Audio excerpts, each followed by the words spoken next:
about Gumboro, that is viral disease. What else? Marex, that is a viral disease. What else? We have fowlpox, is already a viral disease. So the very, very few that we have vaccines, but there are bacterial diseases. Number one is fall typhoid. What else? Fall cholera. What else do we have? Now coryza we have. What else? Let me see the avian specialists around. Where are the avian specialists? Do you have avian specialists here? Or people who have interest in chicken? By show of hands. Aye. So hapa kuna vets wale wa ng'ombe na mbuzi na kondoo na punda na peke yake. But I think in one way or the other, if you look at the issues that deals around or that revolves around what we call lifestyle diseases, you find out that many people are these days being told to stop eating red meat because of the probability of predisposing you to lifestyle diseases, because of so many other things, and the likes of gout, the likes of cardiac arrest, the likes of all those lifestyle diseases. So people are moving towards consuming white meat, and the cheapest to produce is chicken. So even if you are a vet who practices or maybe loves large animals, in one way or the other you'll be told to one day give solutions to what? To poultry farmers. Because now the demand for chicken is really coming up very, very strongly. Now, this will be my presentation for the next few minutes. So the introduction bit of it is that the etiology of coryza, we all know that is a bacterial disease caused by a bacteria. So infectious coryza is an acute respiratory disease in chicken that is basically caused by a bacterium that is called Haemophilus paragallinarum. That is, of course, the causative agent. However, the latest classification, when you look at the serovirus and when you look at the serotypes, classifies that this disease is caused by an avi bacterium, paragallinarum. And if you look at the serotypes and the serovirus, found that there are actually basically how many? 6. We have serotypes A, B, C, D, E, and F. Those are the serotypes. But the latest, the latest serotyping found out that the real causative agent of coryza is basically an avibacterium paragallinarum of serotypes A, but we have A1, A1, A2, A3, A4, B1, C1, C2, C3, and C4. So those are the serovirus that causes infectious coryza. So the spread, the disease is basically spread quickly in crowded and poorly ventilated environments. So that means that's why it is infectious. That means that the spread is quite very fast. The spread is quite fast. And it's normally enhanced when the environment is not properly taken care of. That means that we don't have adequate ventilation. When you're building a poultry unit, what are some of the things that you need to consider? Of course, it is the east-west orientation. And then we have both sides of the poultry unit should be able to have adequate ventilation. We normally say that from the ground to where we need to have the open area should be approximately about 1.5 meters there. It's about 3 feet. And 3 feet, that means from the ground to an average man's height. See me, I'm a bit short. When you get an average man's height, from the ground to his waist area is about 3 feet. So that should be covered solid with the solid material, like say maybe if it is timber or it is bricks or it is offcuts. Then from 3 feet upwards to about 8 feet in terms of height, that is supposed to be left open and covered by wire mesh, or rather maybe chicken wire, so that we have adequate ventilation.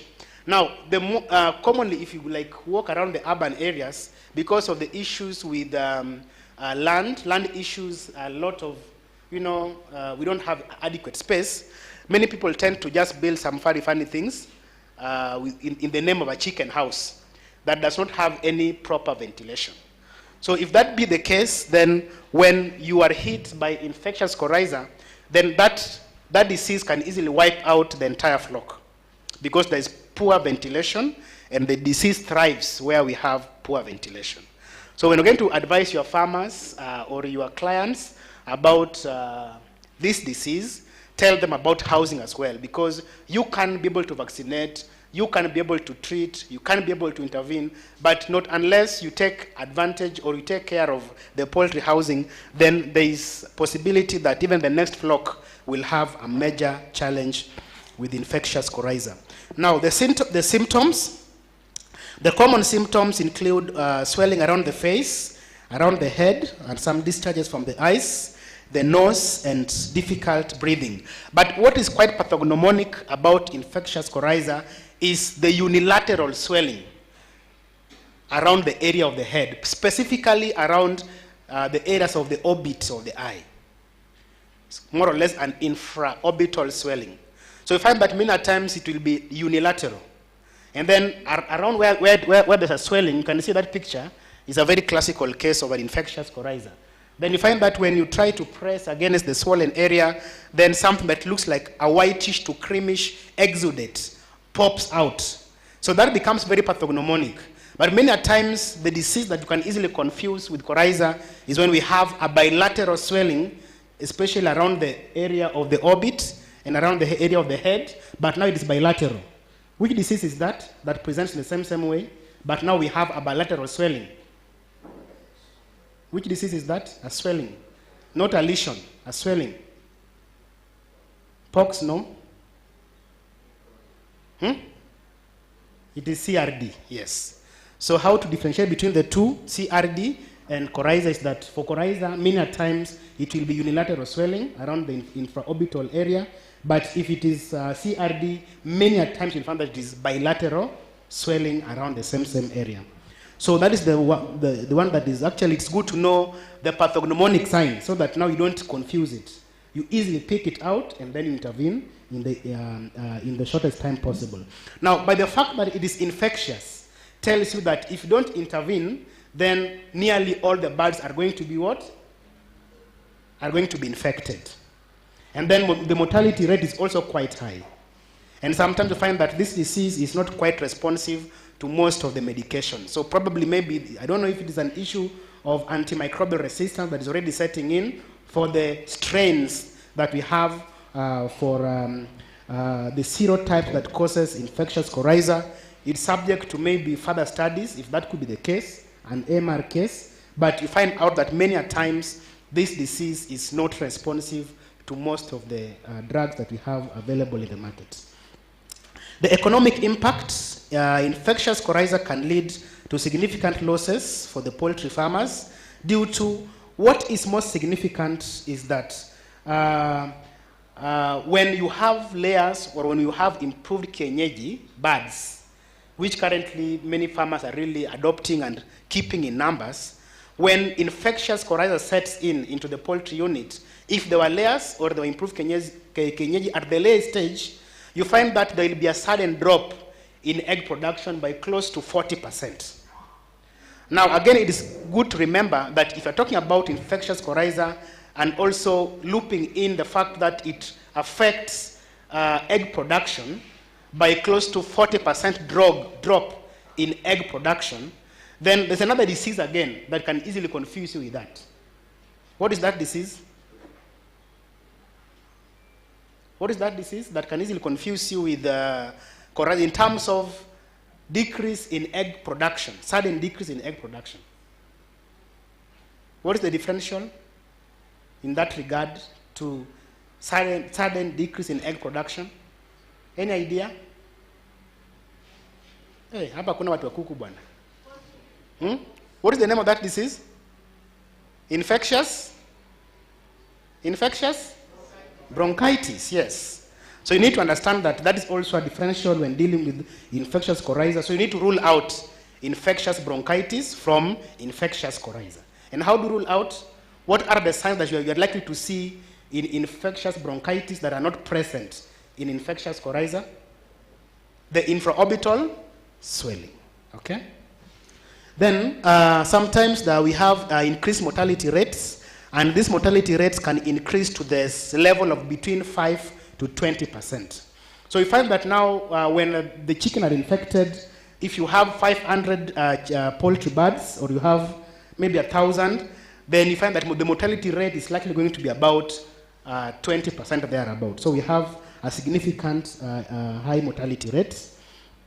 And then increased cost of treatment. You find out that the possibility of this disease recurring once you have treated is quite high.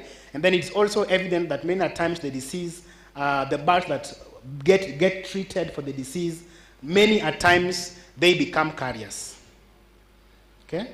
So that is what makes this disease quite a challenge that really needs some proper intervention measures for it. Now, Haemophilus palligarinarum is basically a gram-negative bacteria that is the causative agent of course, infectious coryza in chicken. And like I said before, we have serotypes for this Haemophilus palligarinarum as A, B, C, D, and F. And this serotyping is basically based on the type of fatty acid profiles that they have. That is what differentiates them between the various serotypes. Serotypes A, serotypes B, serotypes C, serotypes D, serotypes E and F. But then when it was further classified by the Kume serotyping, it was evident that the main serotypes that causes infectious coryza are serotypes A, B, and C. But now the B, we have 4 sub-serotypes.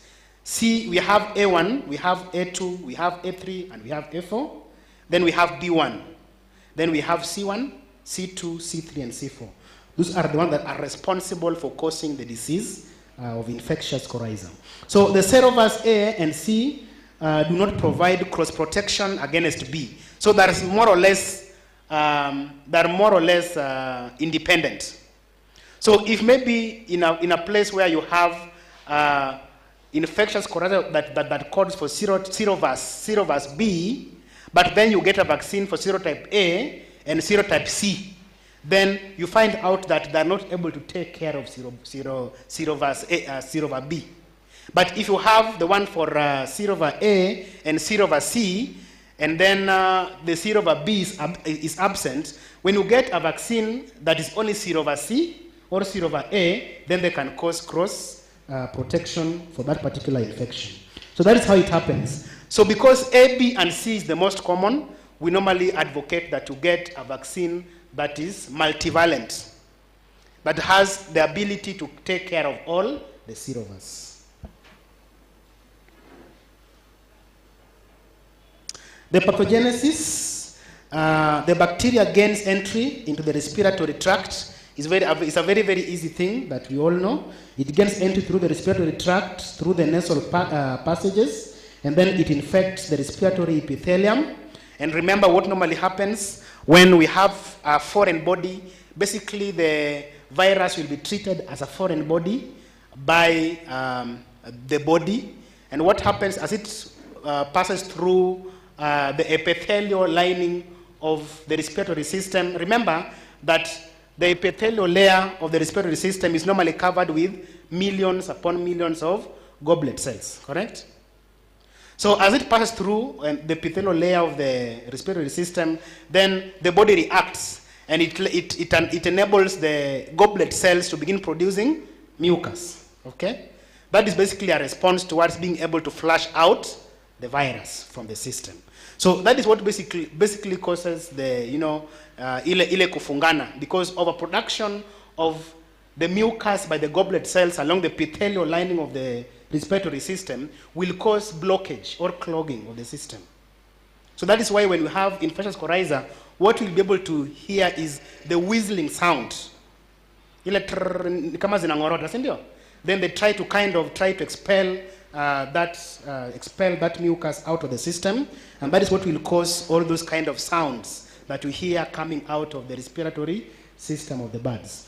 So what happens is, where once it gets into the epithelial lining, it multiplies.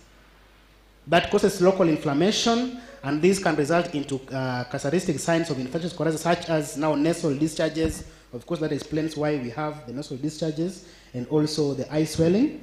In severe cases, the infection can spread from the respiratory tract to other parts of the body, especially the areas of the air sacs that easily can cause what we call air circulitis or inflammation of the air sacs. That can be very characteristic and can easily cause mortalities, which can easily also lead to systemic infections, leading to decrease in feed intake. So when we have birds that have coryza, then also there will be decline in feed intake. When we have decline in feed intake, if the birds were laying, that also explains why there is a sudden drop in egg production, correct?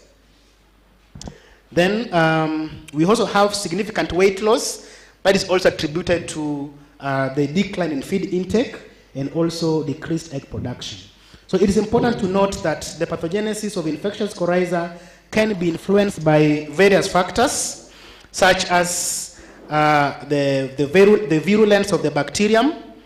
So number one is the virulence of the bacterium, and then also the age, the immune status of the host, and the environmental factors such as temperature, humidity, and also air quality. So if you look at the various serovars, A, B, C, and D, they have different pathogenicity, or they have different ways that which they can be able to cause the disease. Some can easily flare up. If you talk about serovar A, it behaves differently from serovar A, from serovar B. It also behaves differently from serovar C, and so on and so forth. So the pathogenicity also depends on all those factors that I've mentioned. Then for control measures for the disease, first and foremost, remember that this disease is infectious. So that means the spread from one bird to the other is quite significant. It's quite significant. And remember that because it is infectious, you need to take some control measures. And that brings us to the first control measure, being biosecurity, that needs to be institutionalized. So include limiting the movement of birds, disinfecting the poultry equipments, the facilities, and also trying to deal with visitors who are coming to your farm anyhow. You prevent frequent or the frequency of visitors who comes to your farm, because you don't know which kind of farm they're coming from. The same to even vets. So as the vets goes from one farm to the next, they need to take precautions. You could have handled a chicken that was sick of coryza, then you didn't sanitize yourself very well, you will become one of the fomites of transmission of the disease to another farm. Now, vaccination is an important tool for controlling the disease, as the choice of vaccine will depend on the local epidemiology of the disease, the age of the birds, and the level of protection that is required. So it is important to consider the local epidemiology and available control measures when developing vaccination strategies to minimize the impact of infection of coryza to the poultry industry. Just like I was trying to say before, various serovars behaves differently. So that is why we are looking at epidemiology. So when we talk about an area that has that is quite endemic of maybe serovar B or serovar C or serovar A, then you have to consider that when developing the control strategy.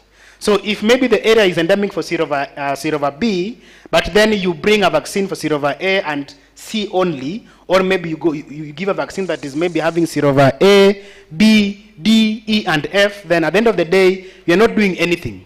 So you need to really consider which type of serovar is endemic in the area, and that is why epidemiology, the study of the spread of diseases, is quite important when coming up with strategies of controlling infectious coryza. And fortunately enough, now vaccines have been developed for this disease, which has become really endemic, especially in some of the parts of this country, and even in East Africa and most parts of Africa. So it is becoming a very, very unique way of dealing with this disease, as opposed to what we are used to before. So an ideal vaccine, like I was trying to tell you before, you need to look at the serotypes, very, very important, so that you don't have to come up with a vaccine that will not, like here in Kenya, you find that serovars D, serovars E, serovar F is not endemic. we don't have any reported cases of those serovars. So there's no need of coming up with a vaccine that contains D, E, and F. You understand? So that is why we're saying that vaccine serotyping is quite important when coming up with a vaccine. So for Kenya, for East Africa, and many parts of Africa, you find that only serovar A, B, and C is endemic. So when coming with the vaccine, you only look for a vaccine that will cause cross-protection across the three serotypes. Now we also have antigen concentration. That is very, very important. If you're going to look at the titer level of the vaccine post-vaccination, you need to be very, very sure of the antigen concentration so that at the end of the day, the titer value is quite significant a few weeks later. We are trying to look for ways with which this titer value can can have maximum concentration in the system over a prolonged period of time so that the vaccine has the ability and the possibility of protecting these birds for a longer period of time. Fortunately enough, birds cannot survive for a very long time. If you're talking about layers, they can only stay in the farm for a maximum of maybe 1.5 years, beyond which we expect that you be able to dispose of the birds as X layers, because beyond the 1.5 months, you know that you're not making much profit out of them. Science proves that birds that goes beyond 1.5, many a times as they continue to consume feeds, you find out that most of the feeds goes towards body development, and the bird grows bigger and bigger. So remember that as the bird is growing bigger and bigger, the consumption of feed is not going to remain the same. They're likely going to consume more.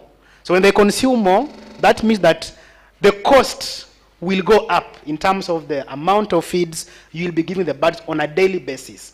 But now, if you look at the economics bit of it, when you're giving birds more feed, but then the production remains constant, are you making any economic sense? So that is why we say that birds should go for a maximum of 1.5. Beyond that, they are no longer profitable. The same thing happens for the kienyeji birds. They normally don't go beyond probably say 6 months. At 6 months, they're very huge. When you see it, you're only seeing money. True or false? Imagine a bird that is weighing about 3.5 kg, 4 kg. When you see those kind of birds, what do you see? You simply see money, isn't it? So they can't survive for a very, very long time. So that's why we're trying to look at a vaccine that has better antigen concentration, that can offer a little bit longer immune response and immune action against the bacteria. Also, we are trying to look for better routes of administration that is more easy, and also a better way of applying or application. So, to the actual serotypes, we already have explained this full coverage and protection. In Africa, the only serotypes and serovars that are endemic are A, B, and C. So we have developed a vaccine by the name Corivac. You can see at the end up there, this one of the vaccine that has been developed by Kemin. It's one of a kind, similar to the one that has also been developed by other players in the market. They are protecting against the serotypes, serogroups A, B, and C, which now offers full coverage and full protection against infectious coryza. So that also explains what I've already said. Then for antigen concentration, you find that if you look at the concentration, we have a very, very high colony forming units. If you're able to multiply that in terms of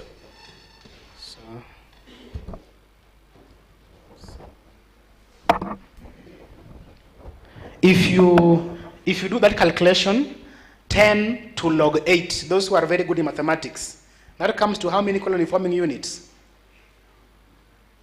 If you are to do that math, if you love mathematics, 10 to log 6, logarithms. How many love that subject of logarithms? You'll find out that it's really a very, very high antigen concentration, because it's really that value is quite high. So you find that Corivac has a very, very good antigen concentration, which offers long life or long-term immunity against infectious coryza. Then the other aspect that you need to understand is what you call the adjuvant, or rather the carrier molecule. And you'll find out that there is a very unique carrier molecule that is called montanide. And montanide basically has a faster immune response. It also has long-lasting immune response. It also it's easy to apply and quite safe. So apart from being able to get the antigen concentration on Corivac, we also have a very, very unique carrier or adjuvant by the name montanide that makes it even more effective against dealing with the infectious coryza. The route of administration, we prefer that you administer it through the muscles or through the subcutaneous routes. And if you've chosen to do the vaccination through the muscles, we prefer that you either do it through the thigh muscles or the breast muscles. If you've chosen to do it through the subcutaneous route, then the best place where we have adequate skin is around the neck. So you can choose whichever makes it, whichever is easy for you. You can either choose to do the vaccination through the subcutaneous route around the area of the neck, or you can do it through the muscles intramuscularly, targeting the thigh muscles or targeting the breast muscles.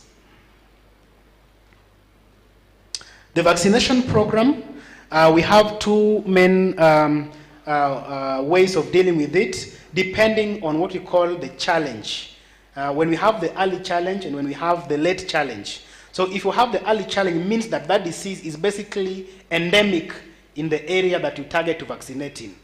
So if the area that you want to vaccinate in is endemic for infectious coryza, then we go for the early challenge. And the early challenge says that we do the vaccination at the 5th week. That means that when the birds are 5 weeks old. And then thereafter, you do a booster. You do a booster 8 weeks to 10 weeks later. Okay?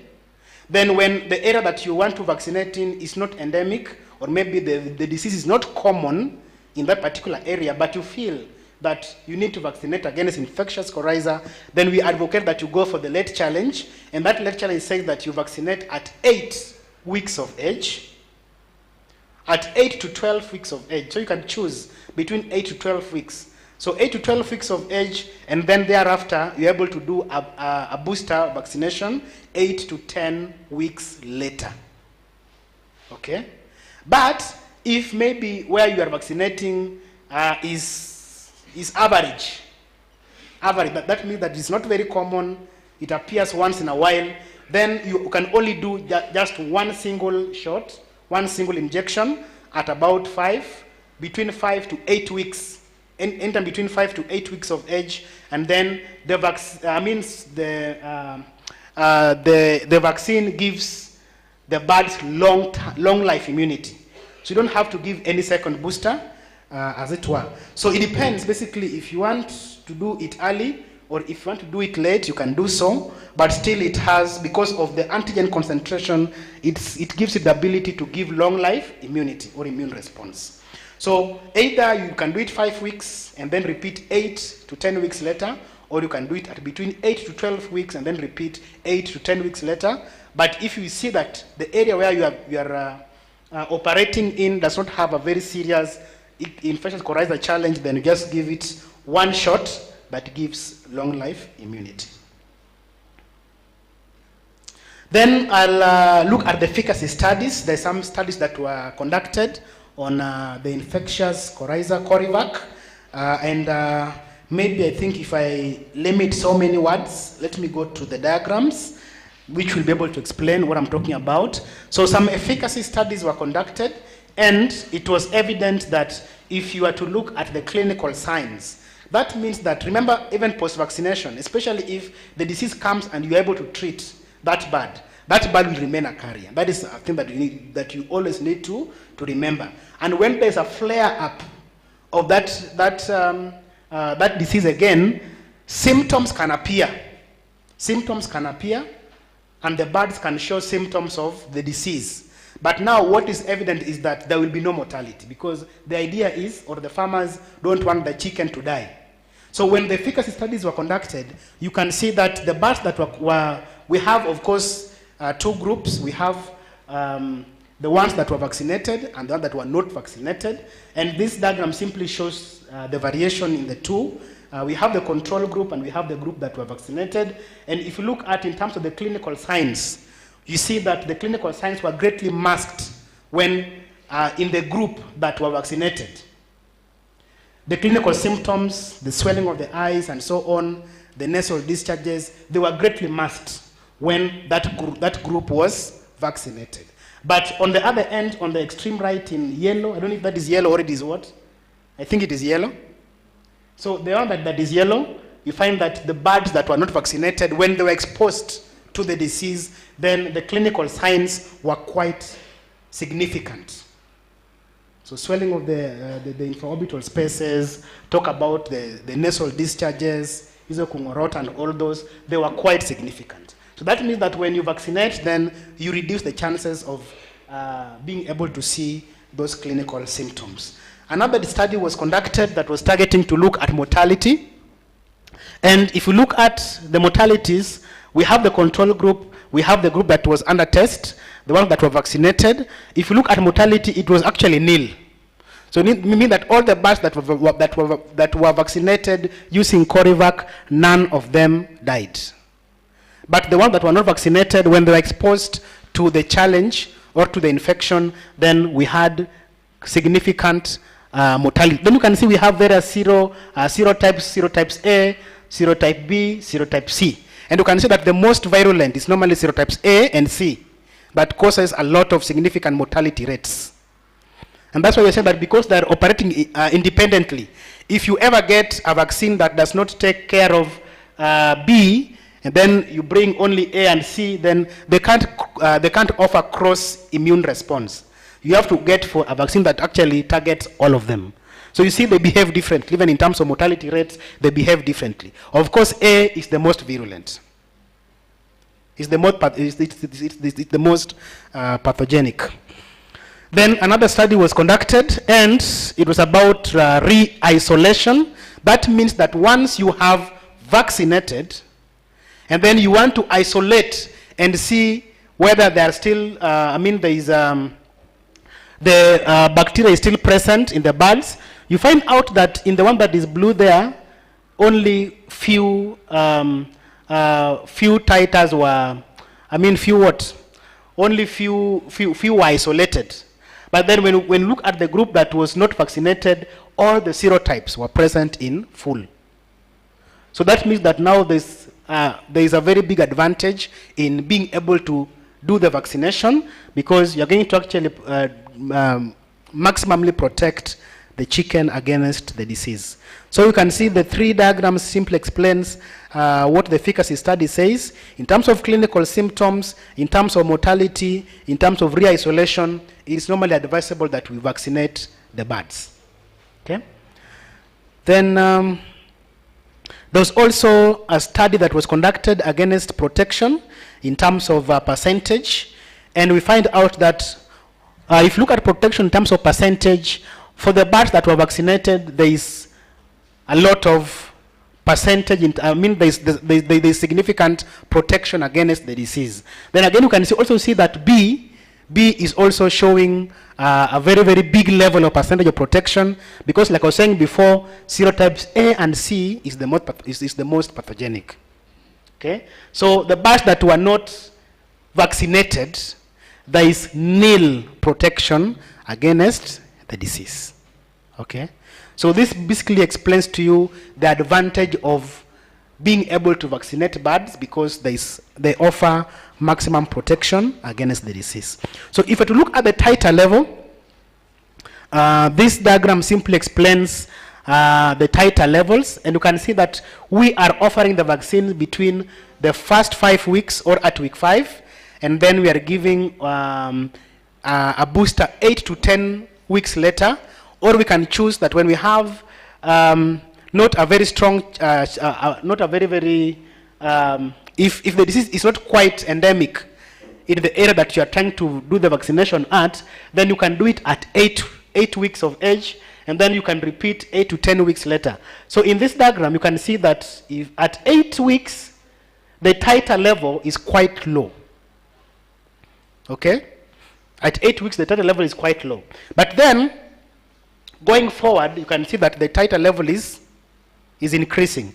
So when we do the next booster at about 14 weeks thereabout, you can see that we have maximum titer levels quite significant, quite high. And therefore, at that particular level, when you now leave the birds, when you have done the second booster vaccine, then we have maximum titer level. So the birds are maximally protected.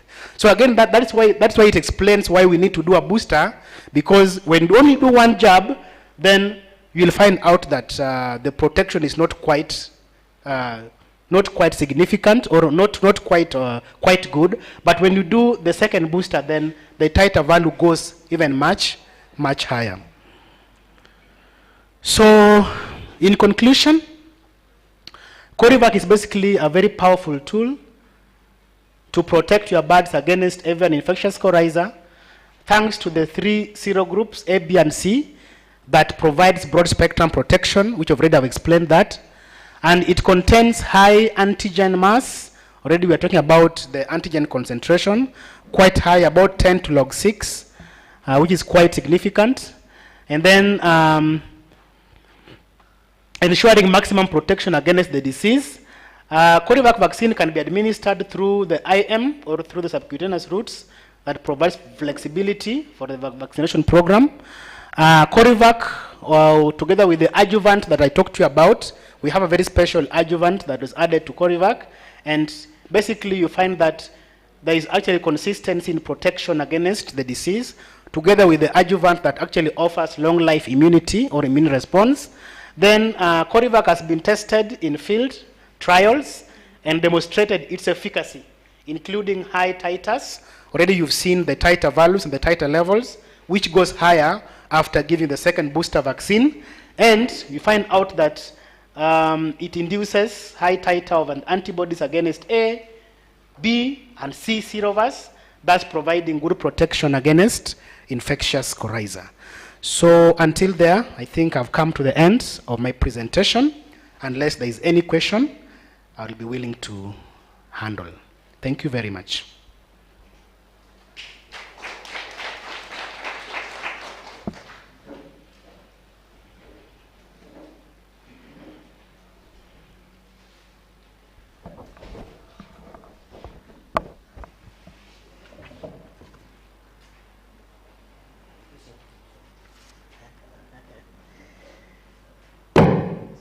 Good afternoon. Maswali.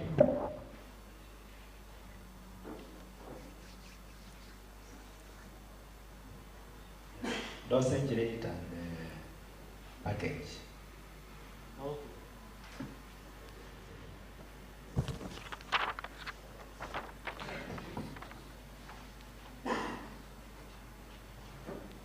Someone else?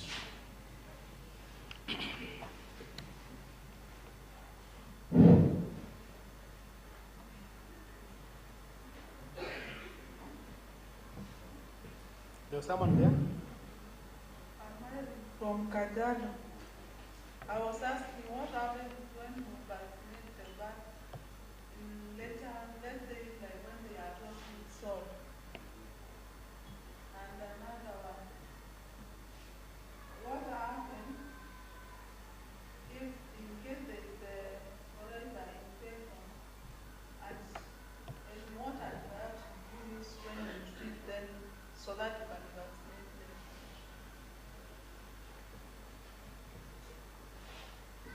Thank you. Someone else? Yeah, my question is on broilers. How do you handle when do broilers, because they are always ready at 6 weeks. In between the first week and the 6 weeks, can they contract the infection? And could be, you said, in the 5 weeks we can vaccinate, and it will just remain 1 week for them to be ready. Will there be any problem? Doctor, you can answer the 3, then we take other 3. Okay, I'll begin with the dosage rate. The dosage rate is 0.5 ml, and because I said that it is given parenterally through the muscular and the intramuscular routes and also through the subcutaneous route, you give it at 0.5 ml in both cases. It's an injection. So 0.5 ml, and the available package for now, we have a package that handles 200 birds. So 200 birds means if you divide that by 0.5 ml, you get it at 100 ml. So the 100 ml is the smallest for now. We're trying to see possibility of bringing it lower because wale wakulima wadogo. So if you bring it lower, it will be of an advantage. But of course, it is quite expensive to be able to come up with these high caliber vaccines. It will be very expensive to come up with a very small dose. It might end up being even more expensive. So you're trying to look at means and average that you can be able to produce maybe 50 doses or 25 doses. If that works out, then that will be good. The retailing price, it's about 2,500 thereabout for the 200 birds.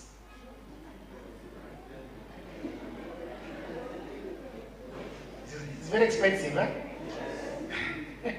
Yeah, but then you see, sometimes it's now a debate of price against quality and all that.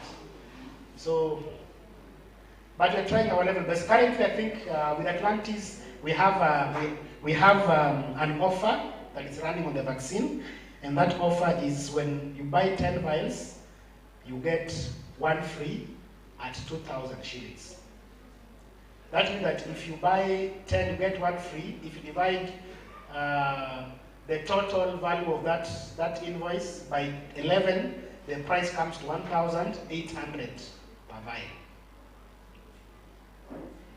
Because the vaccine is still a new concept that is running, many people how they enjoy, so you've decided to run an offer on it.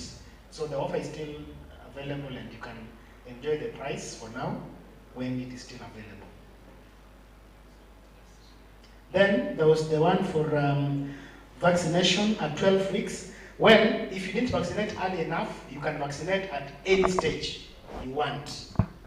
Only that now, when you vaccinate it, when you take a long time before vaccinating, you end up risking having the disease come up earlier enough. But if where you are there is no challenge and that disease has not come, you can vaccinate at any stage.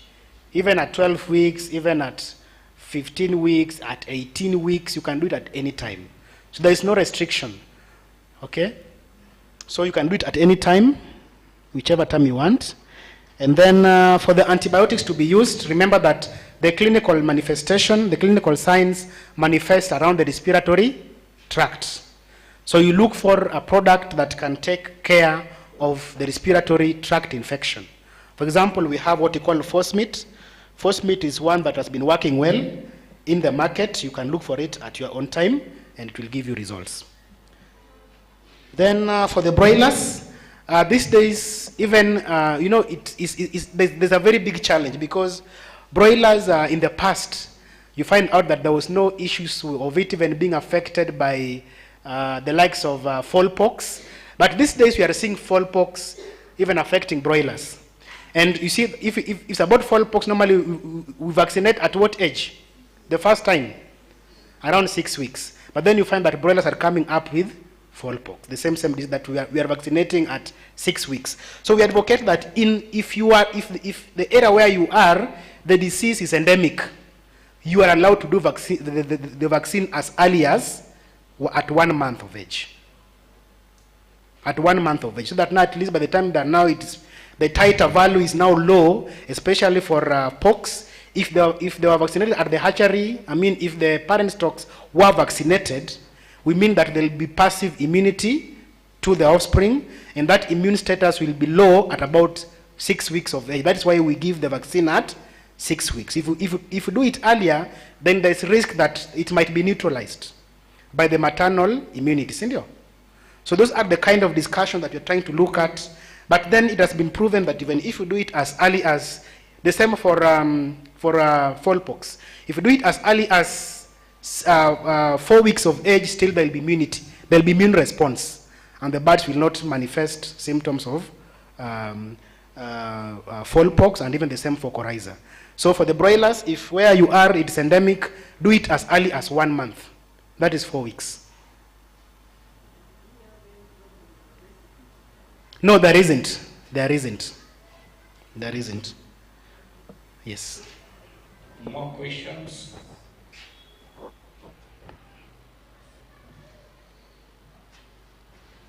Okay. In Matungulu and Kangundo, the same case of coryza, so many cases. So what is the remedies, or what tower can we use to deal with them? Another one, clinically, how can you differentiate the CRT and the coryza, because they seem to have similar clinical signs? Thank you. Swali lingine?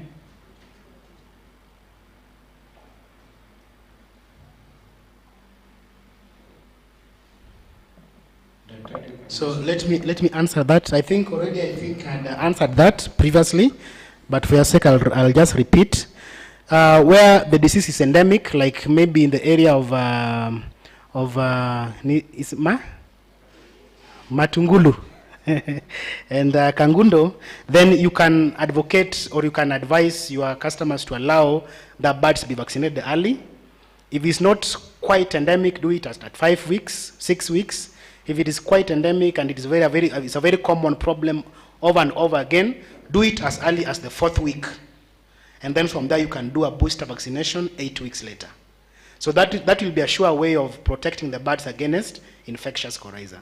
But for the birds that are already showing clinical signs, then we advise that you give them, like I was trying to explain to her about force meat. We have been using this in the field for very many customers, and it showed a lot of response, a lot of results. You can advise them to be able to use force meat. And then, of course, remember that for any kind of infection, when it sets in, then the first organ that will be targeted is the liver, correct? So you try to at least take or look for products that can be able to take care of the liver. That will be able to enhance the rate or the response rate for the disease. So you can use that force meat and combine it with some other product that can take advantage or take care of the liver. That will enhance the response. So the only sure way is to vaccinate. That's the only sure way. Sometimes you find that these drugs can develop resistance very fast. Sindio? And that's been very, very common. They develop resistance very fast. So the only sure way for dealing with this disease is just to do vaccinations. But for the already infected birds, still you can maneuver your way, and force meat will help you do it, together with Vigorex. Vigorex is there to help you take care of the liver. We have been seeing people really surviving with those, and they are doing very well.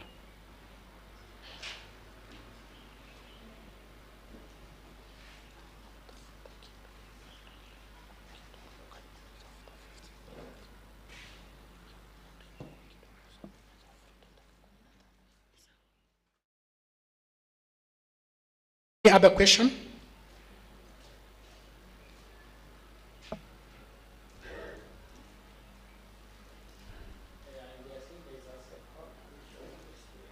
Okay. What is the second question? Yes. Or differentiating. So maybe if I can show you another picture here, it might be able to help. Just a minute so that I get it for you.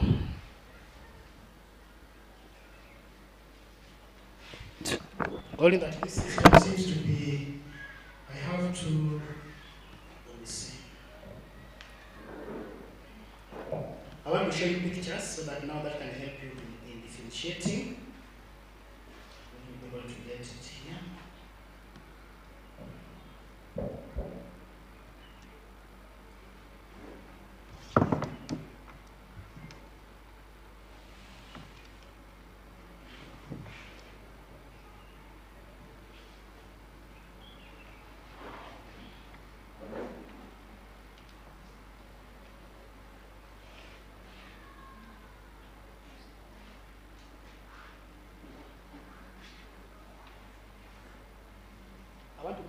pictures for you so that now you can appreciate the difference between the two of them.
I don't know where's the operator to.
For him, because sometimes he is very good.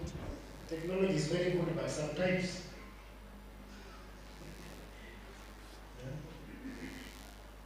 I don't know, ni nini alikuwa anafinya hapa.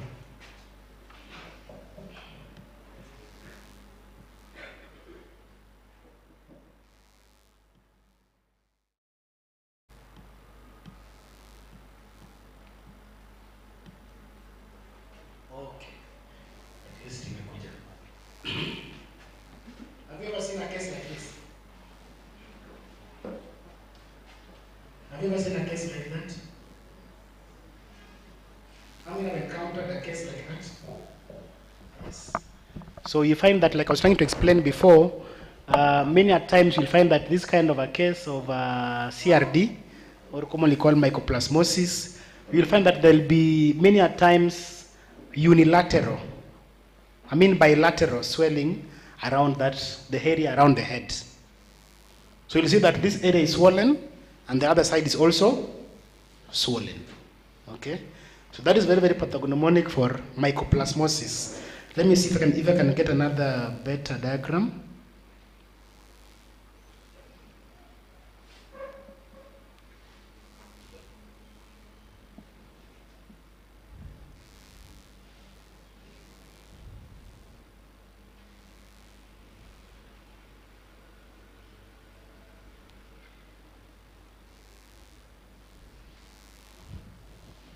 That one, you can see that that bird has that area around the eye swollen. But what is very pathognomonic about it is that there will be a swelling on both sides of the head, close to around the eyes area. So that is what will be very, very pathognomonic to differentiate between the two of them. And then you also find that other than when that is from what you can see with your eyes. But when you do palpation, when you try to squeeze the content of the swollen area, for the CRD, this one here, mycoplasmosis, there will be nothing coming out.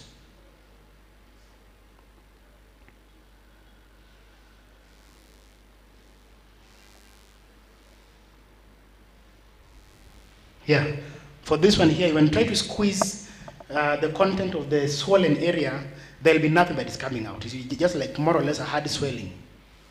But for the infectious coryza, if you try to squeeze the content of the swollen area, then an exudate that is brown, that is whitish to about creamish in color, pops out of the eye when you squeeze.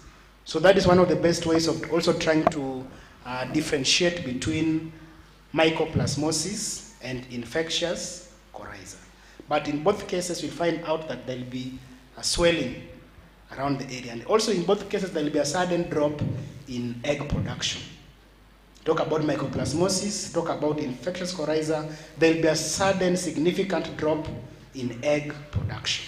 So the only sure way is to know that one, itakuwa na coryza, itakuwa na unilateral swelling, and also when you squeeze, the content will comes out something like an exudate. But then for mycoplasmosis, it's more or less a hard swelling that is many a times bilateral. So I believe that question is well covered. Yes. We are still in the question and answer time. Anything that you would want to see?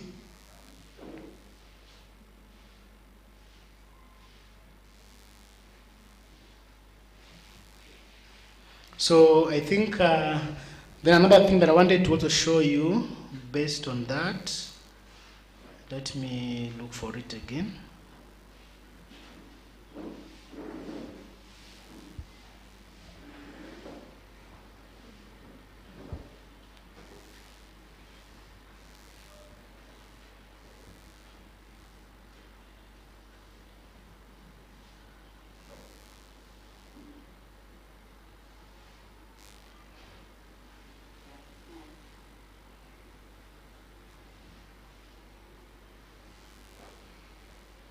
So the other differential that you can easily confuse it, especially if there'll be no any swelling.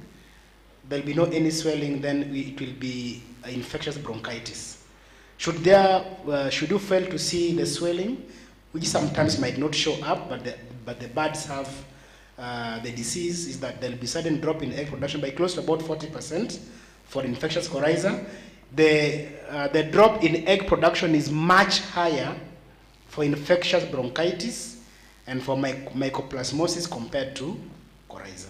So when you see anything that exceeds 40%, how to know that is that if the birds gives you, maybe if you have 500 birds and we are collecting, say, 400 eggs, that gives you what percentage? 400 divided by 500 times 100%, you get what percent? Somebody try to multiply for us. You get 80%. So that means 80% lay. What we call the percentage of lay is at 80%. And if it will drop by 40%, so that means that 40% of 80, that will be how many? Or 40% of 400. That comes to?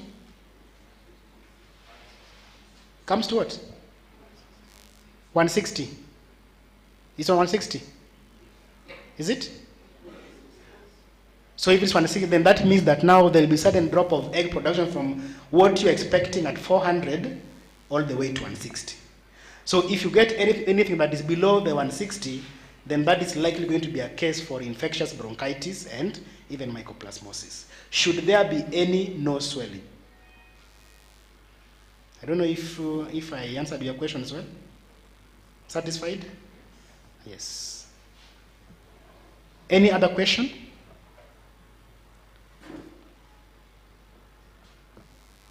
Or do I ask to know if you understood? When do we first vaccinate? At 5 weeks. Then the booster, you do it after how long? 8 to 10 weeks later.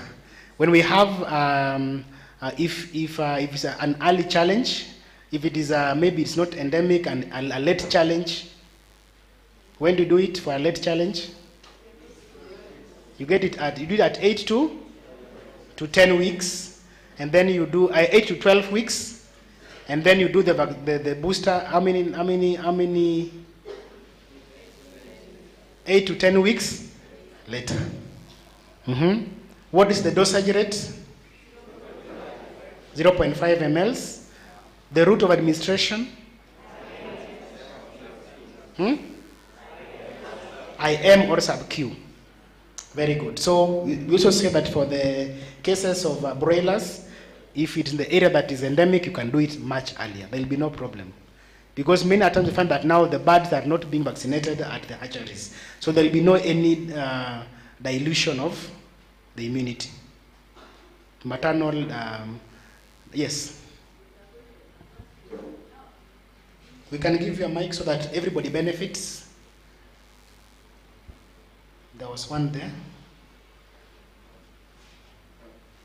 So that all of us will benefit. But I think we need to appreciate that the disease is it's really problematic, isn't it? Especially for the people who are selling drugs in agrovets. You give drugs until you are short of what to give. So you are just, true or false? Yeah, it is true. Yes. Yeah, my question goes to, I'm wondering if a farmer calls me and already the infection has already occurred in the farm. Yes. How do you handle it? Because the farmer is relying on you to assist him or her on this crop. Okay. I think I'll just repeat myself because I think I've answered it here.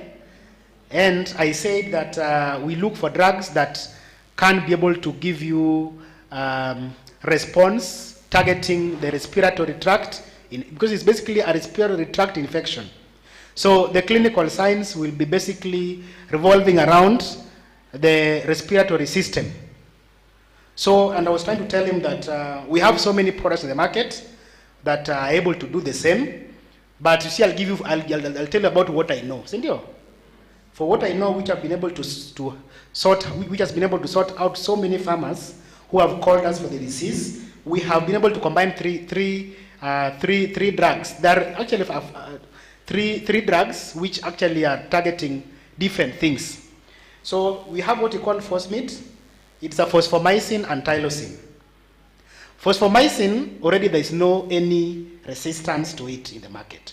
Is there? If there is, I'll be very happy to know. Is there any resistance for phosphomycin? There isn't. No, many people have been using tylosin and doxy combined. But already tylosin and doxy already has resistance. So that's why I'm saying that for us, we'll be able to help farmers combining phosmid, which is a phosphomycin, and then you combine it with a product for the liver. Maybe one day we shall be able to teach you about how to approach to clinical cases. Sometimes, like when I was telling you about a vet who has oxytocin syndrome, that is what I meant. All the diseases being handled by oxytocin. But these days, people are trying to do what we call combination therapies. So that now you are more enlightened. So you know that if I combine this, I combine it with this, and I combine it with this, then I get better response. So what we've been able to help many farmers with, we combine phosmid with another product that is called Vigorex, and that Vigorex targets the liver. When the disease is now really at its highest stage, then also it knocks down the liver very fast. So we combine it with what we call Vigorex, and then we combine also, remember that like I was telling you from my presentation, maybe if I can show you here, it can help somebody, especially the people who are selling at the agrovets. It will be a good thing for you to remember that.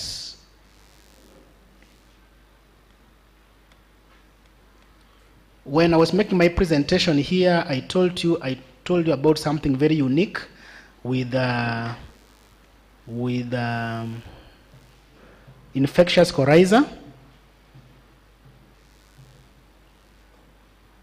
If you look at the second bullet at the pathogenesis, that in severe cases, the infection can spread from the respiratory tract to other parts of the body, such as air sacs, and it will cause what we call air circulitis, causing systemic infection and leading to decrease in feed intake. Now, when we have a decrease in feed intake, everything else cascades, isn't it? So, if you want to manage this problem, that's why it calls for what you call, it's like multi-angled approach, or you try to combine so many approaches. So Vigorex targets to ensure that the liver is working well, because it will, of course, there'll be a problem with the liver, and then we combine it with what we call Solvita, and Solvita is basically a multivitamin that has the capacity of building the immunity, and also because it has the vitamins, it will increase the bird's appetite. So what are we targeting to restore is that because there will be decrease in feed intake, can we correct that also? So we are targeting to destroy the microorganism, same time by the antibiotic, same time we are correcting what the disease has caused to the birds. So what we'll see that there will be a faster response. In fact, with this combination, the three of them, birds respond within around 2 days. They're back to normal, and the swelling is gone. If you give the normal tylosin and doxy combined, it might take you so many days before the birds can respond. So that is the multi-approach that you're trying to consider, and I've seen it work for very many farmers. They're very happy with that approach. So you combine Phosmate with the Vigorex, with Solvita, all of them doing different roles, and you'll see a very good response. So try it. Yeah.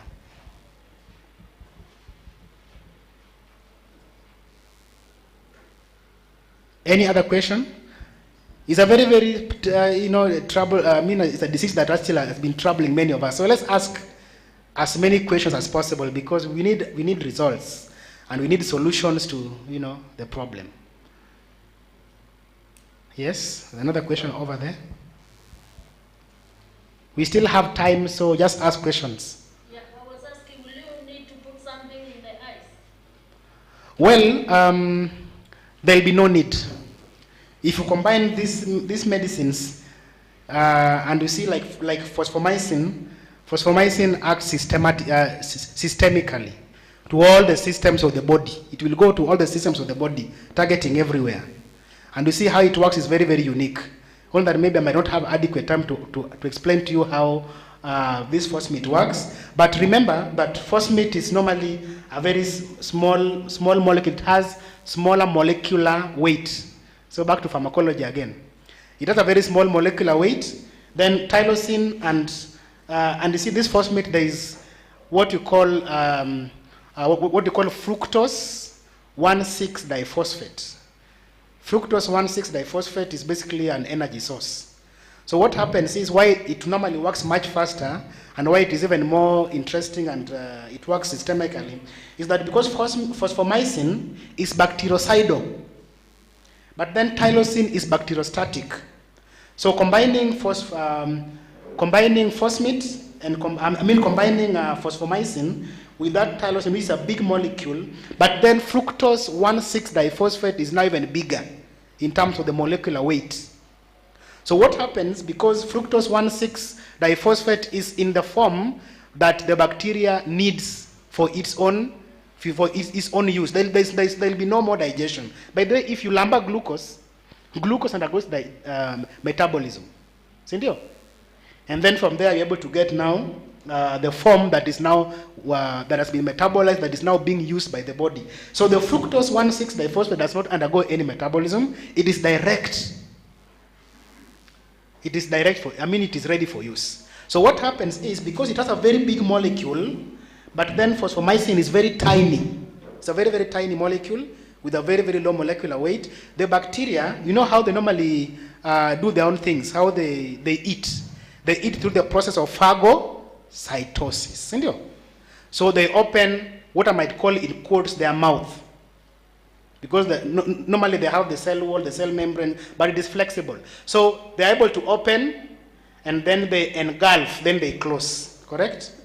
The process of phagocytosis. So when they come to consume this fructose 1,6-diphosphate that is attached to phosphomycin in force meat, then it's like this fructose 1,6 becomes like an enticer. Okay? So it entices the bacteria. Then when they come to engulf, then they find that kumbe, we have phosphomycin that has a very smaller molecular weight attached to it. Then because it is bactericidal, what does it do? It splits open the bacteria. So that is how it causes the death of bacteria. So it will move throughout the entire system. So it's like there's another very, very unique molecule again that is available for taking advantage or taking care of skin infections. Next time when I have time, I'll explain to you these things. But it's good to advance in all these things. It is a clever molecule. For that particular case, you find out that the bacteria looks for the drug. If you have some time, you can call me, I'll explain it to you. So basically, that's how it happens with the force meat.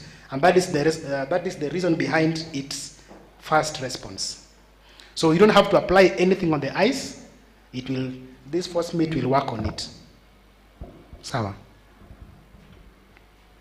Does the infection, does it reoccur? And is there a need to vaccinate just in case there was that infection earlier? Yes. The disease will likely going to reoccur if you did not vaccinate. But even if you vaccinate, it will reoccur. But now, if you look at, I was just trying to explain this, maybe you had not arrived. There were some efficacy studies that was carried out.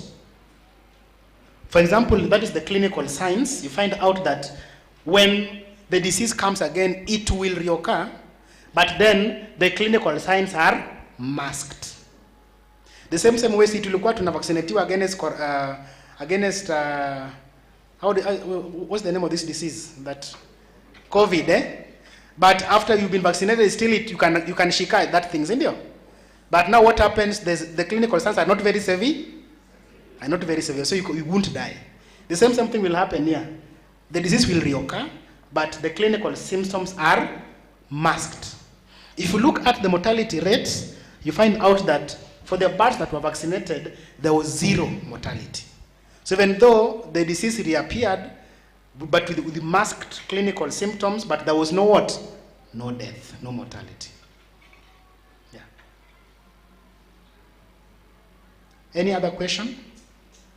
So I hope from today at least we know that there is a solution, isn't there? So tusiumie bwana. We have solutions and these things can be managed.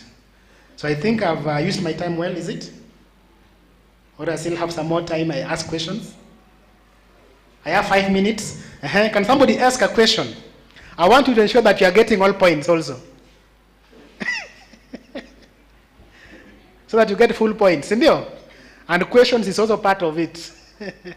So that now you are very happy. So any other question about infectious coryza? At the back there, there's somebody.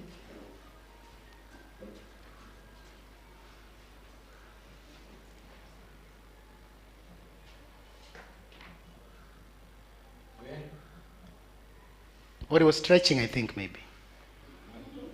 It could be stretching. There's a question here.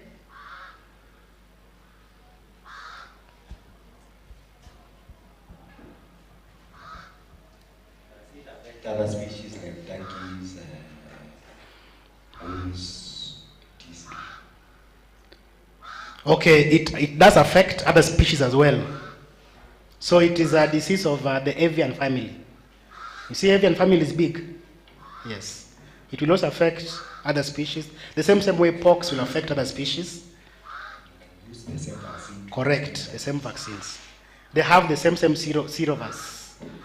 Even in other species, in Africa, in Kenya, the one that is endemic is A, B, and C. Other countries have even up to F, even E, even D, but not in Kenya. So you can use it to vaccinate all the avian birds in the species, avian species. Yes. So you can use it to vaccinate. There's another question at the back? At the back there? So if you have turkeys, vaccinate. If you have ducks, if you have geese, vaccinate. I'm asking, are there been any studies to know if it is zoonotic?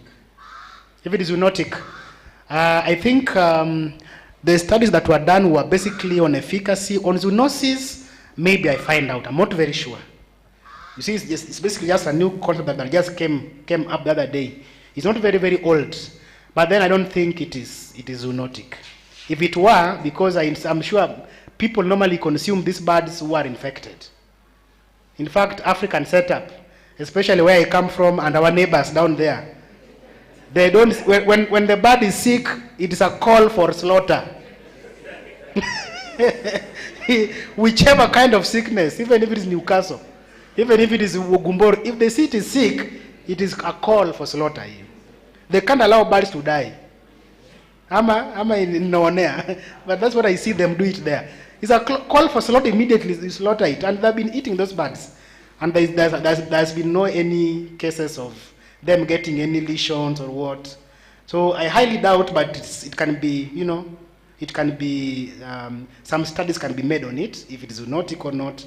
But I think from where I know, there's not be any case of people falling sick once they eat a bird that is infected with infectious coryza. So I think I'm done, and I really appreciate for your time. Na mbarikiwe sana. Thank you, Dr. for a great presentation. I'm going to ask all of us to stand for a healthy break, then we go to the next presentation. Tusimame. Nani mzuri sana tufanyishe exercise kidogo? Someone a volunteer?